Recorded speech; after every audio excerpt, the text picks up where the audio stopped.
Welcome to Workforce Observer, where we go beyond the headlines to explore the real forces reshaping work, talent, tech, and the business of staffing. I am so thrilled today to be joined by founder and CEO of Leap Consulting Solutions, Lauren B. Jones. A staffing industry veteran, she's on a mission to help recruiting firms become more efficient and more human. And she does this by assisting them define, understand their technology needs, embrace change, and optimize tech investments. Welcome, Lauren. Thank you so much for having me. I'm so happy to be here. So let's talk. So I Let's know the let's do big it. Get buzzword, into it. yes, the big buzzword right now is everything AI, right? Uh, yes. And given your mission, what are you seeing that is like, trends that you think it's worth kind of highlighting? I think more importantly is what I'm not seeing, and that's a sense of urgency. Wow. Okay. I'm seeing a lot of agencies that are kind of looking at this like automation. Like I'll pick it up when I'm ready or when my data's clean. And this is not that. This is a kind of do or die. Um, Oh, and wow. I'm on my third year of sort of touring the country and training on this, and I'm still sort of flummoxed when I get in front of an agency and they're like, "Yeah, we're really hands on, and this is a white glove agency, and we just really value a handshake." What they're missing is the Gen Z and Gen A that are coming in and are expecting these methods of communication, whether it be an AI bot, a Gen Z will engage with a bot 16 minutes longer than they will a human being.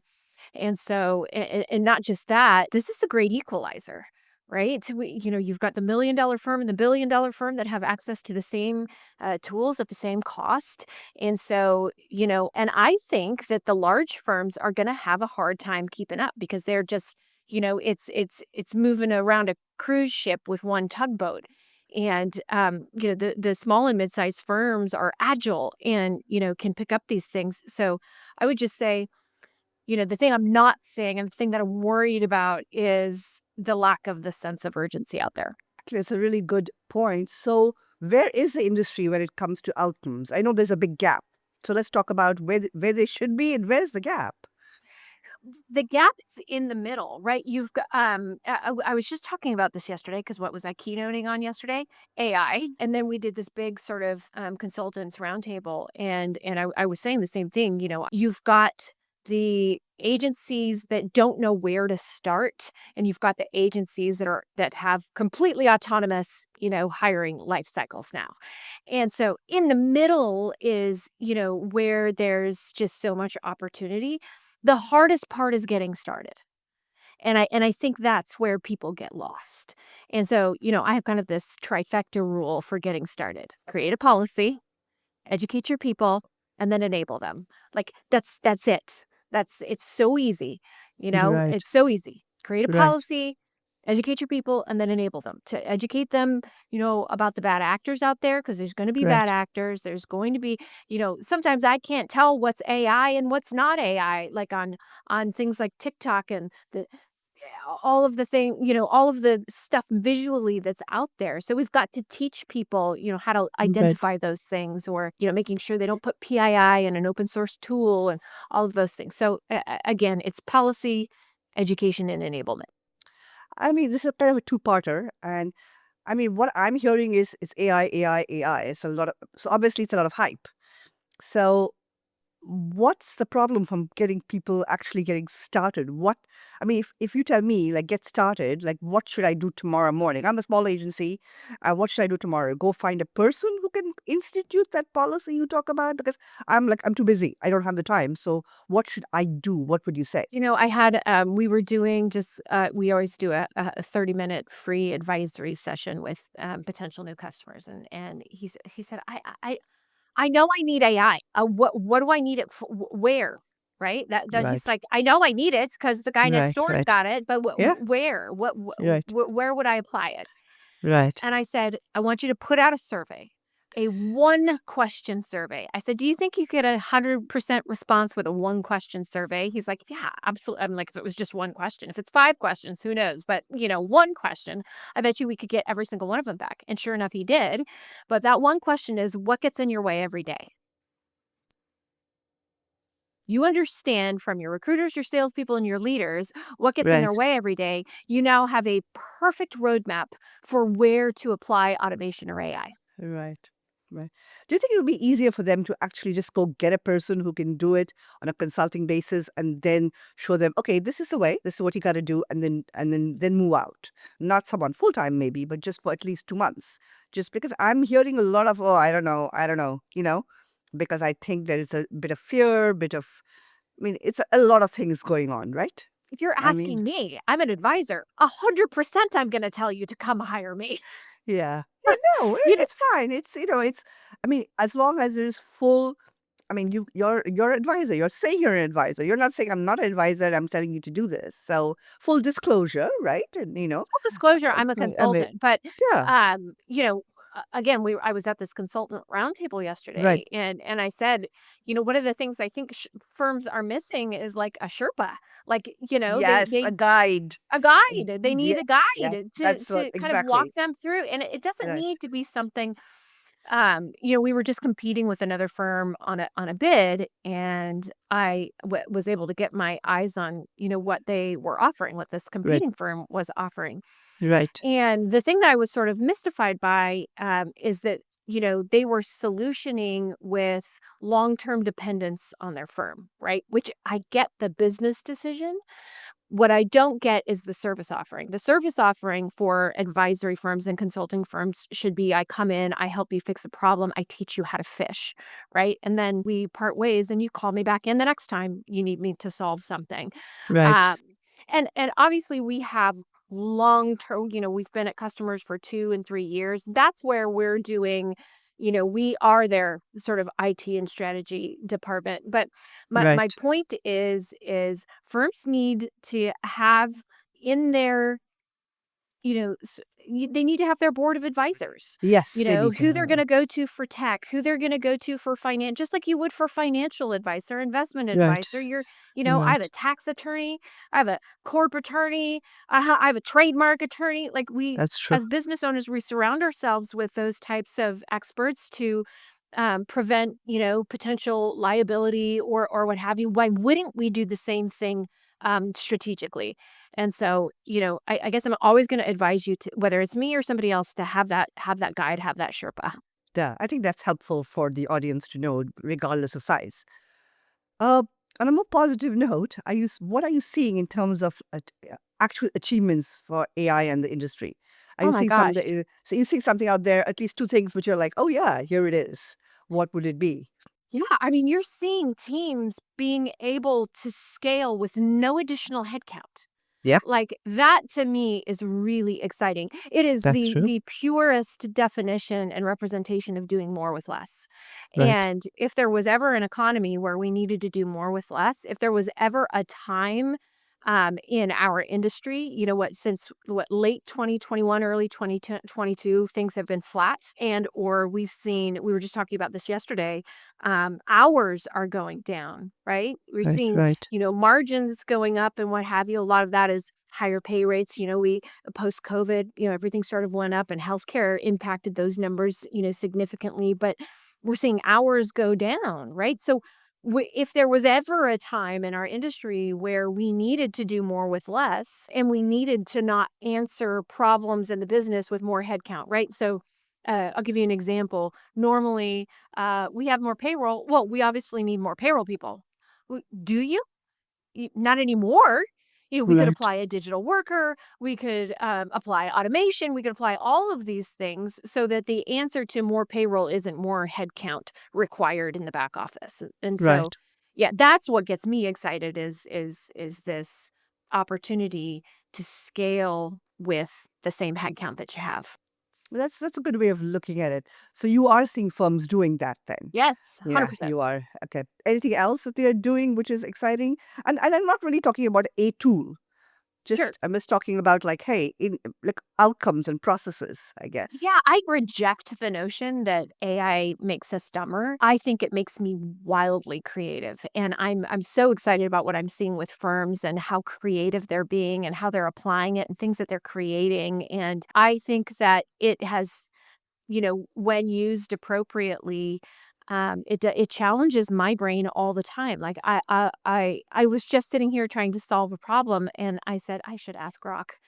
I should ask Grok what he thinks. And because I needed to kind of have a conversation about it because I had Yeah. all of these thoughts up in my brain, and Yeah. so. I just reject this notion that AI is going to make us dumber and, Yeah. we're not going to be able to do the mundane things. I think it's going to take our intellect up a notch because Right. all of these things where we used to spend our brain power on these repetitious, insignificant things, we don't have to spend our brain power there anymore. We can Right. now tick it up a notch and start solving more complex problems. And that's what gets me excited. So I'm wildly optimistic about it. I know there's a lot of doom and gloom, Yep. and we are, you know, months away from super intelligence and then the world's gonna melt. Right. And we've been hearing the same thing about climate change for 50 years. So Right. it's like we keep on trucking and we got to do it responsibly, educate your people, um and be cautious. But be disciplined. Thank you. So for companies that are doing something with AI, Uh-huh. you know, Mhm. and I'll go to other technologies in a minute, but who are doing something with AI, what are the biggest challenges in integrating the technologies into their systems, into their companies? What are you seeing? Like, I'm not necessarily only talking about technical challenges. I'm Sure. just talking, what are you seeing? Adoption, 100%. Adoption is 100% the number one issue. You have people who do not want to change. This is the way we've always done it. That is their mantra. And so I think Gartner put out a survey that 30% of AI projects or initiatives are failing simply due to people's unwillingness to participate. Right. Hmm. And, my firm's been open for over 5 years now. And I think I've been talking about this for 30 years is that change management, change is not a one-hit wonder. Training has to be something that you are continually invested in.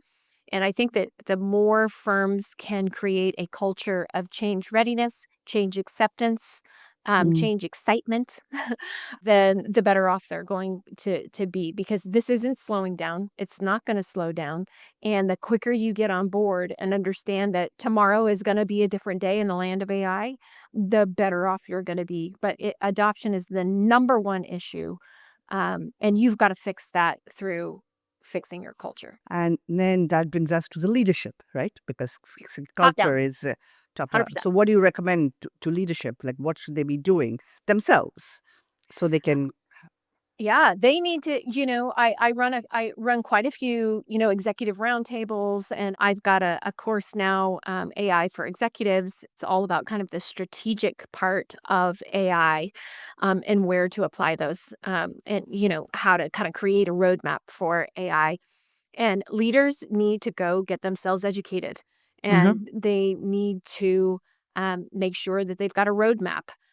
Leaders have to do the same thing that they're kind of asking of the team. They need to make sure that they've instituted a policy, that they're educating themselves, and they're enabling themselves. I'm not necessarily saying that CEO needs to start vibe coding or anything like that. What I'm saying Mm. is they need to understand the possibilities, the limitations, the risks, and the rewards.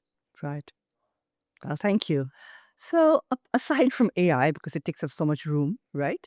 Are there any innovations in like just technology, workforce tech that are that kind of you're like, wow, you're energized by, or you're talking about it?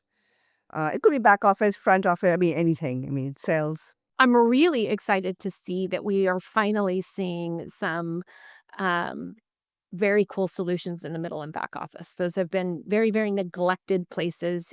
All of the AI technology that we see today is at the top of the funnel and in the front office. Right. And very little of it has been in the middle and back office. And now we're seeing the creation of digital workers to solve for credentialing issues in healthcare, agents that help with certifications in light industrial. And so I'm very excited that we're starting to solve where headcount becomes a real P&L issue is Right. usually or typically in the back office. And so if we Right. can solve some of those problems in the back office with an agent or a digital worker, um, I just think you have this opportunity to scale with what you have. And that I'm super excited about that. That is cool. So you mentioned industrial staffing, healthcare staffing, middle and back office. Are there any tools that you would like to recommend for people in their Oh, tech stack? Again, if you don't want to mention a specific tool, that's sure. fine. But if you do also, it's great. I mean, Yeah. it's good for people to kind of, say, We've hey, we've we definitely have some, we call them gold dot partners, that we're very excited about. Dwight is definitely one of them. So it's Meet Dwight, meetdwight.com. Dwight is digital worker uh, interface for generic human tasks. So it's a digital worker. He's solving lots of problems in the middle and back office. So very excited about Meet Dwight. We are big fans of like Quill, some of the transcription tools, Ringover. We love what they're doing there. The conversational bots are really excited. You've got Hey Milo, you've got Converse, you've got Whippy. Those are very exciting. Um, we are actually a reseller of License Logic, and License Logic is essentially it's like having Leap embedded over your tech stack. We're watching utilization, we're watching the spend, we're watching, it's kind of everything that Leap does, embedded into your systems so that you can, manage your tech stack effectively. And then I would be remiss if I didn't call out WhatFix. I think that, the way that we learn is fundamentally changing, and WhatFix is an embedded training platform. It meets the end user where they are in their system of record. It's just layered on top of their system of record, guides the user through any sort of new process or what have you. And I do think that we have to meet the users where they are, and so those types of things really really excite me.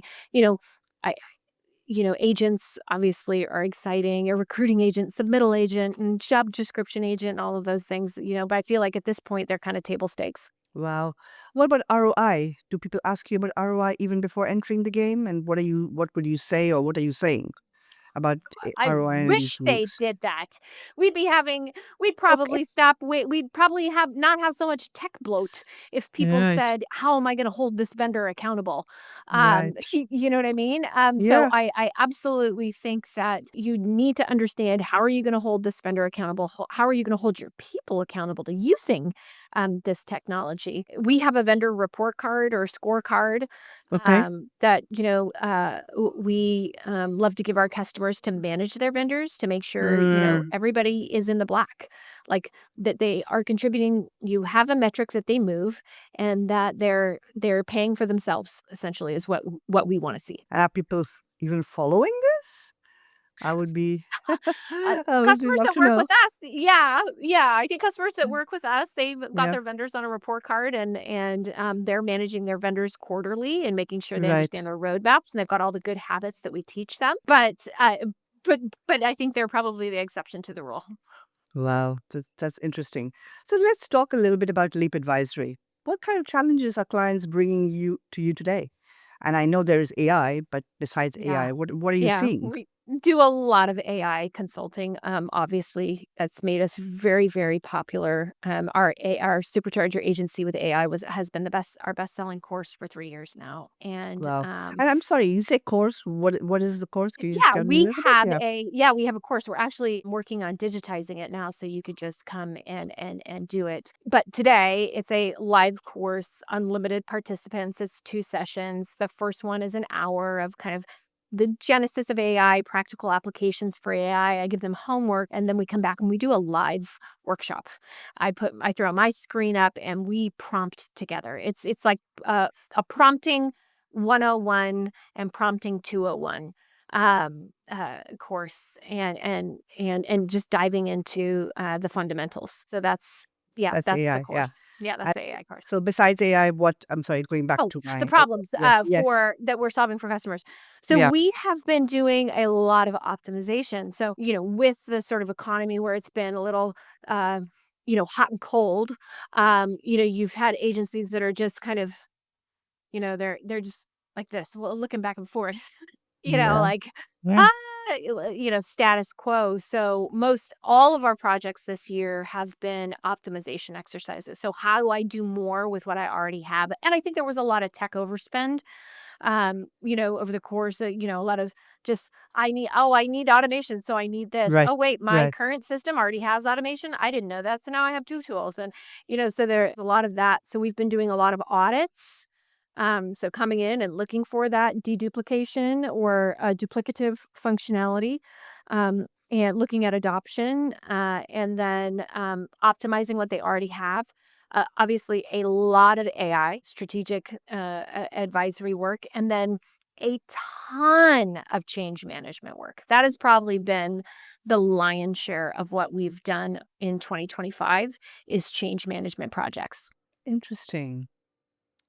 And and I think this is ongoing. So talking about change management, what are the next, I guess, 1 year? What's it going to bring for the industry? What predictions do you have, if any? What are you Oh, seeing? so many predictions. Yes, Um, let's hear them. well, y- I we're going to see more consolidation, both in Yeah. agencies and in software. I don't think that's going to slow down. We are starting to work with PE firms directly, because I think we're going to see a lot of, PE firms have caught a whiff of our industry, and they're coming in hot. And Even now, even given now, the margin 25%. situation. Oh, okay. 25% increase in acquisitions. So And I'm assuming, sorry, just to clarify, you're not talking about staffing firms alone. You're talking about HR tech firms as well. Are you only no, talking I'm about talking about staffing firms? staffing alone. Yes. Wow. Okay. So Yes. despite the current climate, there is Despite the interest. current Okay. climate, PE firms are coming in and gobbling up firms that are struggling. So that's exactly, I mean, this is the time to buy. You know what I mean? And if you're a PE firm, this is the time to buy. Um, but we're also seeing, valuations being impacted. So I do think, I have my crystal ball out. I do think, and I've been, this was what I would have been keynoting on as well this year is your tech stack and your multiplier, how your technology investments are impacting your exit, or the valuation of your organization, and those with proprietary tech or overly customized or overly aged, systems, are going to find that their valuations are potentially impacted adversely. And that, I do think we're going to see more and more. I see the future of work as recruiters are going to be managing a team of digital workers. And, it's going to be very different. You're seeing a lot of outcome based. So you see a lot of agencies, particularly on the professional services side, now managing an entire project. Right. So you've seen this a really nice increase of project management capabilities within the ATS. Customers asking, I need PM, I need to be able to manage my project because customers are coming to them and saying, look, this is what I need to get done. I really don't care how many people you need to, but, and this is how much I want to spend. And Hmm. so I think the future of work is outcome driven. And it will be up to Right. us as agencies to put the right combination of people together to get the right outcome at the requested price. And that's where I think that we are headed. And that's why I think you see so much statement of work.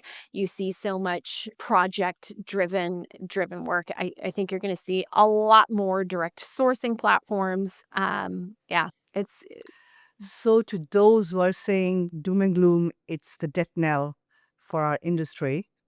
We got to think about other things besides staffing. You would say no, correct? look. This is why we opened up with my concern. The doom and gloom is there for a reason.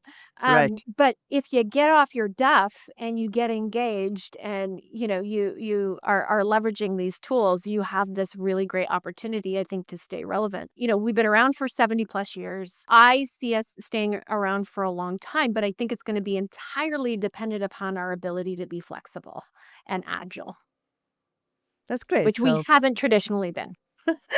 right. Well, I remember in my time in staffing, and still am, just writing about it, people were so worried about job boards and people, there have been concerns all along, but the industry has evolved. I mean, Well, it's I mean, how many years did we say it's going to be the end of Monster and Career Builder? I mean, that last took years to make happen, and just happened. What this last month, last one. So yeah, but now you have Indeed and ZipRecruiter, so yep, it's like yeah, you traded one for the other. yeah. But I do think the way that work works is changing, and I do think that I see in the future digital career wallets, where you have, that it's your LinkedIn, backed by blockchain, where you've got your background check and your driver's license, everything, your credentials. If you're in healthcare, this is your career wallet, and it works kind of like a virtual machine, and you can kind of plug into everything. That's my nerd vision. But I like it. I like yeah, it. I mean, Yeah, I think we will own our data in the future. yeah, I think, yeah. and I think that's the way that it needs to be, both from a healthcare perspective. We're already starting to move from a healthcare perspective where, we are owning our medical information. So I think that's wonderful, and I think it should stay that way. Um, but yeah, things are changing, and they're changing fast. One last thing, one piece of advice, if you had to give, what would it be to the industry? Like, it doesn't Mhm. need to be perfect, you know? I think, action over speculation, or analysis paralysis, action will always win. You need to try some things. So, my piece of advice is act. Like, take action now. That's great. Lauren Jones, thank you so much for your time. I really appreciate it. Well, thank you so much for having me. It's been wonderful.